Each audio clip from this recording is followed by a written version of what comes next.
Halo semuanya, pada video kali ini kita tidak akan membahas materi pelajaran dulu ya. Nah, di sini saya akan memberikan tutorial berkaitan dengan pembuatan konten atau video pembelajaran terutama yang selama ini telah diupload di channel Kabio. Jadi ini adalah tutorial versi channel Kabio dalam pembuatan atau produksi konten pembelajaran.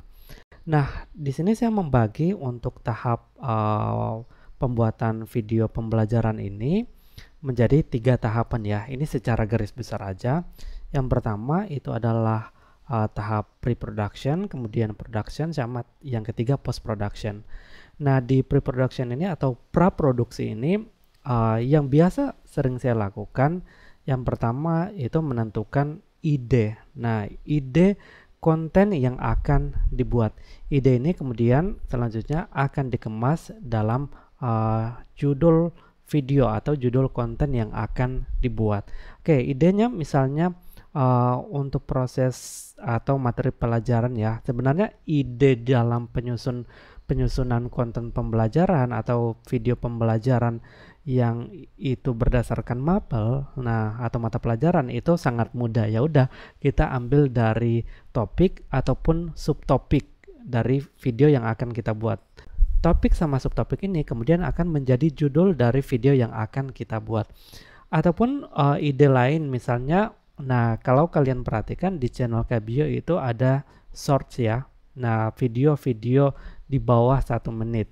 Nah, itu kan bahasanya secara umum. Misalnya bagaimana air mata diproduksi, kemudian mengapa sih tumbuhan Venus flytrap itu makanin si serangga. Nah, itu mulanya pembuatan konten itu dari ide. Oke, jadi ide kemudian disusun menjadi judul. Nah, pada tahap yang kedua, pada pre-production ini, yaitu penentuan kerangka atau outline. Jadi sebenarnya kerangka ini sekaligus menentukan batasan-batasan dari materi yang akan kita buat. Misalnya dalam pembuatan video topik metabolisme. Metabolisme kan ada katabolisme sama anabolisme. Nah, di sini kita akan bahas katabolisme aja. Katabolisme itu tersusun atas apa aja sih tahapannya? Katabolisme kan mulai dari glikolisis, dekarboksilasi oksidatif, siklus Krebs sampai dengan transport elektron. Nah, itu kita buat kerangkanya. Oke, pada tahap pertama saya akan ngejelasin glikolisis dulu. Di glikolisis ini mulai dari pengertian sampai tahapannya. Kemudian di dekarboksilasi oksidatif. Nah, jadi kita menyusun outline atau kerangka dari video yang akan kita buat. Tahap ketiga itu penyusunan skrip. Jadi skrip di sini sebenarnya tergantung kebutuhan. Nah, di channel Kabio sendiri dari video yang telah diupload itu ada video-video yang memerlukan skrip, ada yang tidak memerlukan skrip. Yang memerlukan skrip itu misalnya video-video dengan durasi yang pendek. Contohnya adalah shorts ya. Durasinya di bawah 1 menit. Tentunya untuk membuat video dengan durasi 1 menit biar pembahasannya nggak kemana-mana, itu full script. Jadi kita baca skrip, kemudian dari skrip itu akan diedit videonya seperti apa. Nah, sedangkan yang tanpa memerlukan skrip itu biasanya video dengan durasi yang panjang. Kalau dibuat skrip itu cukup ribet ya. Nah, di channel Kabio biasanya itu tanpa memerlukan skrip. Ya udah, kita ngajar seperti biasa aja. Jadi kalimat-kalimat yang dikeluarkan dari video yang dibuat tanpa skrip itu, nah itu berdasarkan secara natural ya. Jadi tidak berdasarkan skrip, tidak membaca skrip. Ya udah, dijelaskannya seperti biasa aja, seperti ngajar, kemudian di-record, diedit dan di-upload. Nah, itu biasanya video-video tanpa memerlukan skrip. Contohnya di video katabolisme ada di channel ini ya, yang viewernya itu cukup banyak. Glikolisis itu dia contoh video yang tanpa memerlukan skrip. Nah, pembahasannya mulai dari tahap glikolisis dari tahap 1 sampai tahap 8, tahap 9. Nah, itu tanpa memerlukan skrip. Akan tetapi tentunya kita butuh contekan. Contekannya itu dalam bentuk kerangka atau outline yang dibuat dalam tahap pre-production ini. Nah, untuk menyusun kerangka sama skrip ini ada hal yang penting, yaitu riset. Oke, riset di sini berupaya agar konten yang akan kita buat itu minim kesalahan, atau bahkan agar supaya tidak ada kesalahan, karena dalam pembuatan video pembelajaran itu kalau ada kesalahan, nah itu kan kita sama halnya mengajarkan konsep yang salah kepada penonton yang ada di channel kita. Nah, itu perlunya riset dalam proses pre-production. Jadi ini garis besar dalam perencanaan dalam pembuatan konten, dari menyusun ide, kemudian ide dikemas dalam judul, menyusun kerangka ini kemudian didetailkan di skrip. Tapi kalau misalnya videonya tanpa skrip, jadi kita cukup kerangka aja sebagai contekan selama proses pembuatan video pembelajaran itu. Tahap yang kedua yaitu produksi. Nah, tahap produksi di sini tentunya ada pembuatan video, produksi video, sama audio. Oke, jadi dua hal ini yang dibutuhkan dalam tahap produksi. Nah, untuk video ini bisa video di channel ini kebagi jadi dua lagi ya. Ada video yang itu disusun atau dibuatnya saat sudah tahap editing. Nah, video ini diambil dari gambar-gambar yang kemudian disatukan di tahap editing ataupun penggalan-penggalan video yang ada di YouTube atau dari sumber lainnya. Nah, itu video yang pertama, jenis video yang pertama. Jenis video yang kedua yaitu screen record seperti ini. Nah, ini adalah pembuatan konten yang paling mudah, screen recording seperti ini. Ya udah, kita cukup rekam layar di laptop, kemudian kita coret-coret seperti ini. Seperti video yang sekarang kalian tonton. Nah, ini video sama audio menyatu karena ini merupakan video jenis screen record atau rekaman layar.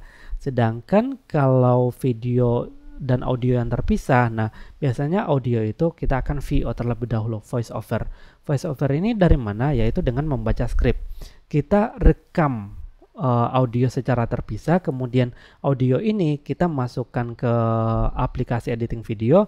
Videonya itu dibuat berdasarkan penggalan-penggalan atau berdasarkan menit-menit yang ada di audio, mulai dari penyatuan gambar-gambar, baik yang gambar yang saya buat sendiri ataupun gambar dari internet, kemudian memasukkan teks secara manual. Kalau ini kan ya udah saya cukup tuliskan aja, ya udah ini dalam bentuk teks. Tapi kalau videonya terpisah, itu teksnya akan saya masukkan dari aplikasi editing video. Tidak menutup kemungkinan kita membutuhkan penggalan-penggalan video dari sumber yang lain, misalnya dari YouTube. Nah, tidak sedikit saya menggunakan penggalan-penggalan video yang kemudian disatukan di aplikasi editing video untuk membentuk video sama audionya itu nanti menyatu saat diekspor. Yang ketiga adalah post production. Post production ini, nah di sini terutama editing ya. Nah, contohnya yang kalian tonton sekarang yaitu screen recording. Untuk membuat satu video yang kalian tonton seperti ini, sebenarnya ini saya merekamnya dari menit pertama sampai menit ke terakhir. Itu ada kalimat-kalimat yang tidak dibutuhkan dalam konten ini, itu saya potong. Nah, di sini post production, atau ada kata-kata kalimat-kalimat yang salah itu akan saya cut kemudian disatukan dalam tahap editing ini. Nah, kalau pada jenis video yang membutuhkan skrip, nah videonya itu biasanya saya masukkan teks dari aplikasi editing, videonya kemudian disatukan seperti yang saya jelaskan tadi ya. Nah, itu adalah 3 tahap dalam proses pembuatan video di channel Kabio.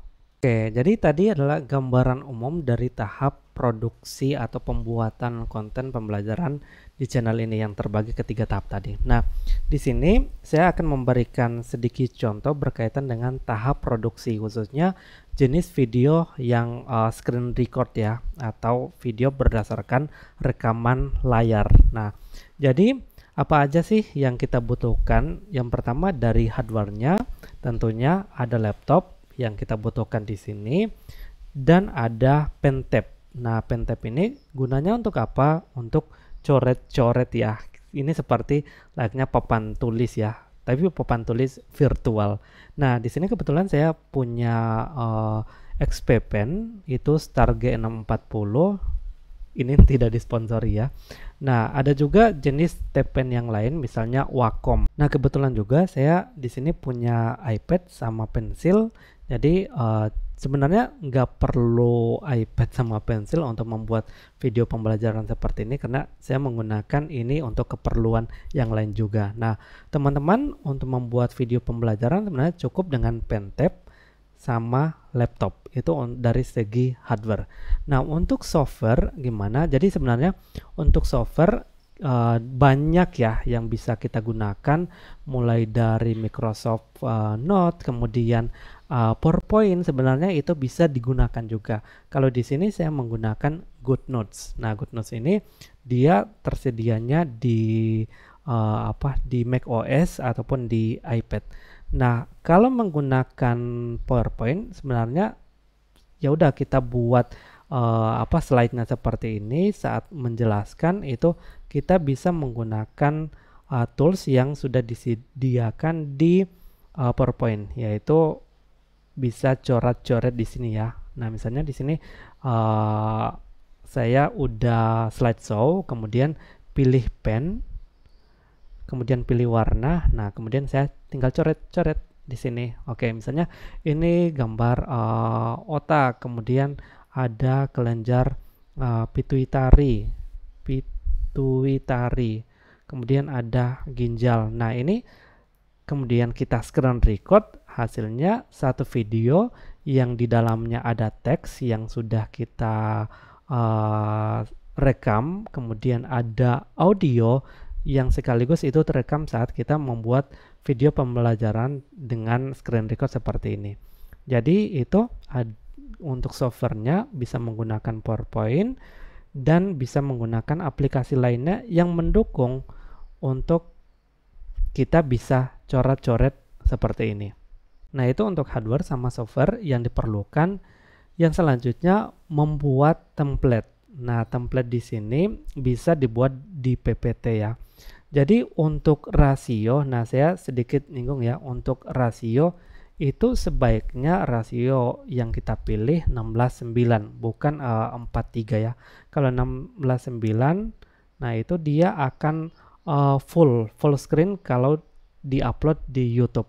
Tapi kalau 4:3 itu kan dia lebih kotak gini ya dibandingkan dengan 16:9. Nah, ini biasanya tidak akan full screen ketika kita sudah upload di YouTube. Jadi sebaiknya menggunakan rasio 16:9 untuk PPT yang akan kita buat. Nah, selanjutnya ya udah kita buat teks seperti ini. Misalnya di sini saya sedang membahas video untuk persiapan UTBK. Jadi kita cukup tuliskan soal, kemudian kita masukkan gambar yang diperlukan. Nah, gambar yang diperlukan ini tergantung kebutuhan. Nah, biasanya gambar yang saya masukkan di sini itu yang sudah saya hilangkan teksnya. Jadi agar lebih interaktif lagi videonya, nah ini bisa kita tuliskan lagi glomerulus. Nah, tapi bagi teman-teman yang belum ada pen, sebenarnya bisa langsung dimunculkan teksnya ya dari PowerPoint, kemudian dimunculkan satu persatu. Tapi biasanya akan lebih interaktif ketika kita menggunakan tab pen seperti ini, dan ini jadi videonya itu lebih hidup dibandingkan yang teksnya udah muncul duluan. Nah, tahap selanjutnya hardware sudah, software sudah, template sudah kita buat, misalnya seperti ini. Ya, tahap ketiga yaitu kita screen record. Nah, screen record di sini atau rekam layar di sini bisa menggunakan beberapa aplikasi ya. Nah, khusus di aplikasi yang sering saya gunakan di dalam produksi konten di channel Kabio yaitu aplikasi Movavi Academic. Kenapa sih saya butuh aplikasi Movavi Academic? Karena Movavi Academic ini aplikasi yang editing video sekaligus dapat merekam layar. Nah, selanjutnya saya akan memberikan tutorial berkaitan dengan penggunaan aplikasi Movavi Academic. Nah, ini adalah tahap yang kedua, yaitu produksi konten, hardware, software, template, sama aplikasi untuk merekam layar.